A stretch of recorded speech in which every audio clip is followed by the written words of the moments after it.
Welcome to our channel real estate king one. మీరు మా YouTube ఛానల్ని కొత్తగా చూసినట్లయితే సబ్స్క్రైబ్ చేసుకుని బెల్ ఐకాన్ ప్రెస్ చేసుకోండి. మేము పెట్టే వీడియోస్ మొత్తం మీకు నోటిఫికేషన్ ద్వారా వస్తుంటాయి. తప్పకుండా మా వీడియోస్ని లైక్ చేయండి, షేర్ చేయండి. మీరు లైక్ చేయడం వల్ల, షేర్ చేయడం వల్ల చాలా సపోర్ట్ దొరికిద్దండి.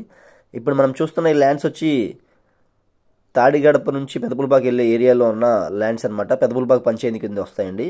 మనకి 30 ఫీట్ రోడ్డు ఈస్ట్ వెస్ట్ ఫేసింగ్లో అయితే ల్యాండ్స్ అయితే అవైలబుల్గా ఉన్నాయన్నమాట. చూస్తున్నారు కదా, చుట్టూ ఇళ్ల దగ్గరలో మనకి మెయిన్ రోడ్కి దగ్గరలో ఇది వచ్చి ఈస్ట్ ఫేసింగ్ ముక్క అనమాట. 34-36 కొలతలతో 136 గజాలు అయితే ఈస్ట్ ఫేసింగ్ ముక్క అయితే ఉందండి.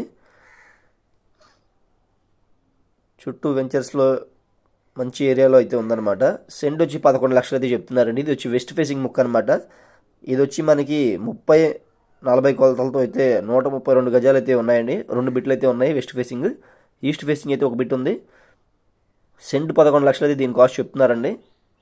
స్లైడ్గా నెగోషియబుల్ ఉంటుంది, మాట్లాడుకోవచ్చండి. రేట్ అనేది మనకి ఇన్వెస్ట్మెంట్గా పర్పస్కి అయితే చాలా బాగుంటుందండి. చూస్తున్నారు కదా, 4 పలకల ముక్క అనమాట. 30-40 కొలతలతో అయితే మనకి ఈ బిట్స్ అయితే అవైలబుల్గా ఉన్నాయి. పడమర ఫేసింగ్ మనకి పుల్పాకు ఊర్లో ఇళ్ల మధ్యలో అయితే 11, 12, 13 లక్షల్లో ఈ రేంజ్లో అయితే ల్యాండ్స్ అయితే ఉన్నాయండి. ఇన్వెస్ట్మెంట్ ల్యాండ్స్ అయితే 8 లక్షల దగ్గర నుంచి ఉన్నాయి. చూస్తున్నారు కదా, ఈస్ట్ ఫేసింగ్ అనమాట. ఇది 136 గజాలు. ఇప్పుడు మనం చూస్తున్న ఈ బిట్ వచ్చి మనకి ఈస్ట్ ఫేసింగ్లో ఉన్న బిట్ అనమాట. ఇది వచ్చి 50-55 కొలతలతో ఉన్న బిట్ అండి. ఇది కూడా సెంట్ 11 లక్షలు చెప్తున్నారు. పూర్తి వివరాల కోసం తప్పకుండా మా నెంబర్కి అయితే కాంటాక్ట్ చేయండి.